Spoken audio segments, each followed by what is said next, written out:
Hello friends, welcome to my channel super सहेलिया। हूँ छूं प्रीति पटेल। फ्रेंड्स, आज આપણે ગોલ દૂધીનું શાક બનાવવા જઈ રહ્યા છે।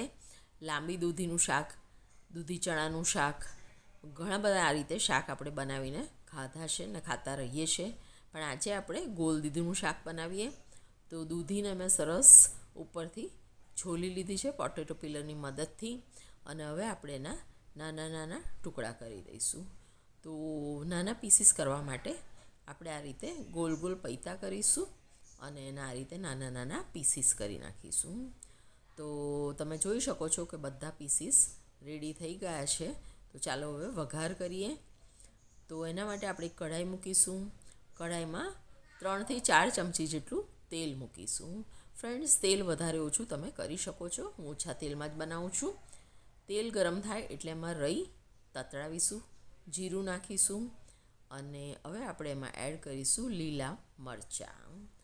તો ફ્રેન્ડ્સ, મરચાં તમે વધારે ઓછા તમારી માટે નાખી શકો છો, અને જો લીલું મરચું ના નાખવું હોય તો તમે સ્કીપ કરી અને ખાલી લાલ મરચાંનો પાવડર નાખી શકો છો। તો તમે જોઈ શકો છો મરચાં સરસ સાંતળી ગયા છે।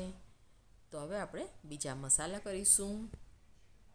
તો સૌપ્રથમ આપણે એમાં એડ કરીશું હળદર, અને હવે આપણે હળદરને ફ્રાય કરીશું અને એડ કરીશું એમાં ટામેટાં।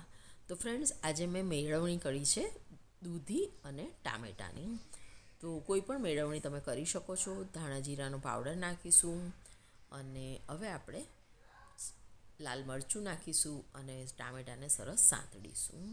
તો ફ્રેન્ડ્સ, ઓછા તેલમાં બનાવું છું એટલે તેલ તો નહીં છૂટે, પણ આપણે સરસ આ રીતે એને હલાવીશું જેથી મસાલો શેકાઈ જાય। અને હવે આપણે થોડું પાણી એડ કરીશું અને ઢાંકણું ઢાંકી દઈશું જેથી મસાલો સરસ ગરમ થઈ ચડી જાય અને ટામેટાં પણ સરસ નરમ પડી જાય। તો વેટ એન્ડ વોચ। તો ફ્રેન્ડ્સ, 5 મિનિટ થઈ ગઈ છે, તમે જોઈ શકો છો પાણી સરસ આપણું ઉભરો આવી ગયો છે કે પાણી સરસ બોઇલ થઈ ગયું છે। તો હવે આપણે એડ કરીશું કાપેલા દૂધીના ટુકડા। તો ફ્રેન્ડ્સ, આ શાક ખૂબ જ સરસ બને છે સાંજના ટાઈમે રોટલી ભાખરી સાથે। રસાવાળું આ દૂધીનું શાક બહુ સરસ લાગે છે। ટામેટાં નાખ્યા છે એટલે થોડું ખાટું પણ લાગે છે, અને જો તમે ગોળ નાખશો તો ખટમીઠું સરસ રસાદાર શાક રેડી થાય। તો હવે આપણે એડ કરીશું મીઠું સ્વાદ પ્રમાણે અને સરસ પાછું બધું હલાવી દઈશું અને ઢાંકણું ઢાંકી દઈશું દૂધીને ચડવા માટે। તો ફ્રેન્ડ્સ, કૂણી કૂણી દૂધી છે એટલે ચડતા તો વાર નહીં લાગે। તો ચાલો ઢાંકી દઈએ આપણે। તો 7 મિનિટ થઈ ગઈ છે, ચાલો ચેક કરીએ, જોઈએ દૂધી ચડી છે કે નહીં। તો તમે જોઈ શકો છો દૂધી આપણી સરસ ચડી ગઈ છે। પીસીસમાં આપણે કટ કરી શકીએ છીએ। તો હવે આપણે એમાં એડ કરીશું 1 ચમચી જેટલો ચણાનો લોટ, કે તમે એને બેસન પણ કહી શકો છો। તો બસ આ રીતે ભભરાઈને આપણે ઢાંકી દઈશું જેથી લોટ આપણો ચડી જાય। 5 મિનિટ પછી આપણે ખોલીને બધું શાક સરસ મિક્સ કરી દઈશું જેથી આપણો રસો ઘટ થઈ જાય અને શાક આપણું ખાવામાં આપણને ઇઝી રહે। જો તમારે ખીચડી સાથે દૂધીનું શાક ખાવું હોય તો રસાવાળું કરજો જેથી તમારે કઢીની પણ જરૂર નહીં પડે। તો સરસ શાક આપણું રેડી થઈ ગયું છે, દૂધી પણ સરસ ચડી ગઈ છે।